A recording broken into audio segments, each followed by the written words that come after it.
Mark Gough, firstly, you're standing for Reform UK in the ward of Mark Hall. For the uninitiated, can you tell us a little bit about Reform UK?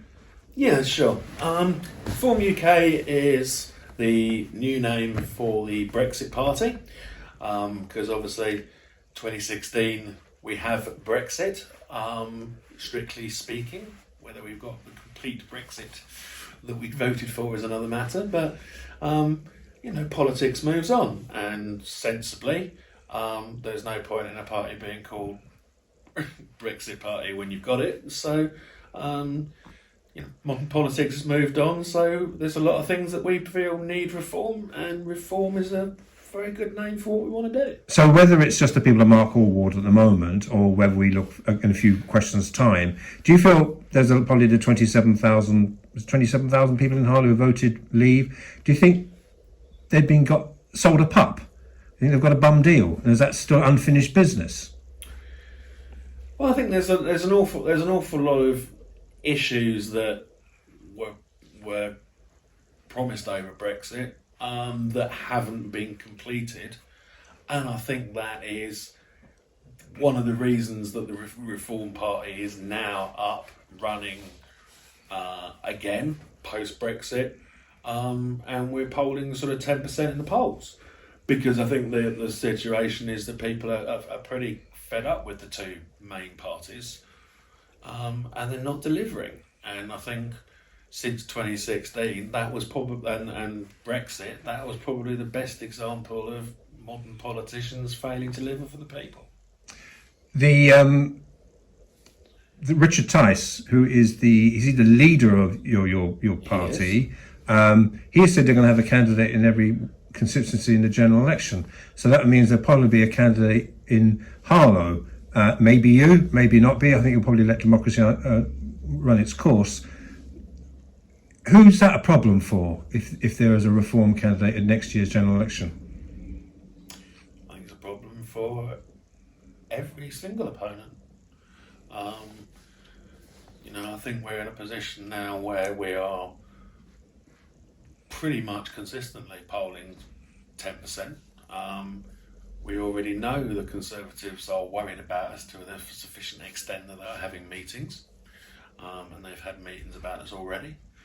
And the very nature of politics as such is, I think there's very few people in the country now, and certainly very few in Harlow, I would suggest, who have a natural political home that they stick to.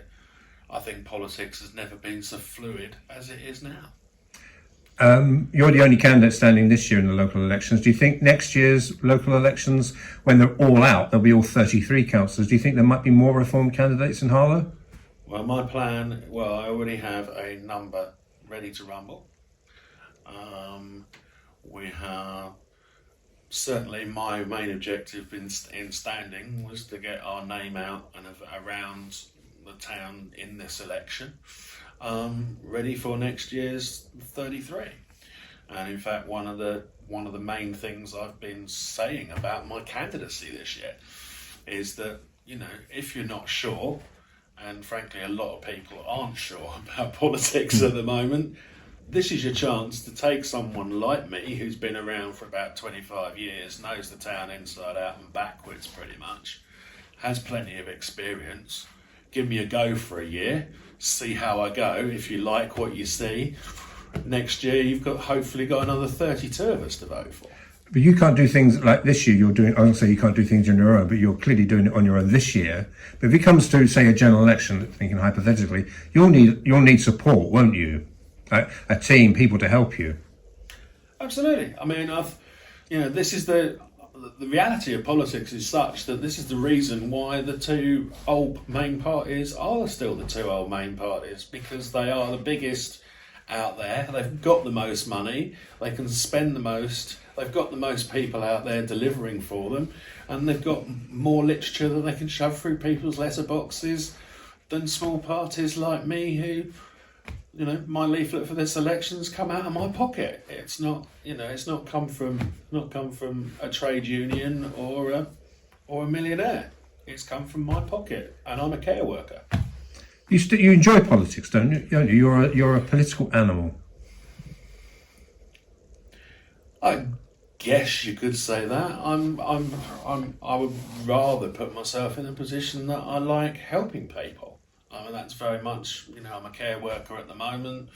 My previous job before that was medical sales. I was out there, helping people get their medication. And now what I do, and having done a number of years in politics, the biggest buzz I get out of doing this is, someone needs their fence fixed. I help them get that fence fixed. Terrific. That's a result. So you see your politics as the grassroots of fixing fences or people's concerns, but also you want to look at the big economic issues as well that affect this country. Yeah, I mean, I think, I think any politician who sits here being interviewed and says, "Oh no, I never want to be Prime Minister," they're talking drivel. There's not a politician alive who wouldn't like to be Prime Minister. I think there's lots of people who aren't politicians who think, well, if I had a day as Prime Minister. Yeah, I think there's, I think the big problem at the moment, and I think it's such a fluid political situation, and I don't think people really see any leaders or big names or people with big clout who are going to come to their aid with the solutions. I just don't think that's there. I mean, I remember sort of 15 years ago, I was at a dinner where we had Freddie Forsyth, the author, as the speaker.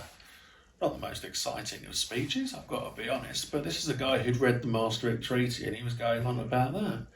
And he started off by saying, the biggest problem in politics at the moment is it's just a load of political pygmies. And I think that's kind of the issue that we're actually seeing probably more now than we did when he made that speech. I don't think the Conservative Party have got strong leaders. I don't think the Labour Party have got strong leaders. I think, the Greens can't decide whether to have one leader. They have to have co-leaders. The Liberal Democrats have disappeared down a hole. And I think, people are looking for a political home. I mean, when someone like Anne Widdecombe turns around and says, I'm politically homeless, so I'm coming back to Reform UK because they're the only ones who seem to have solutions, I think maybe the Conservatives are right to have meetings about it.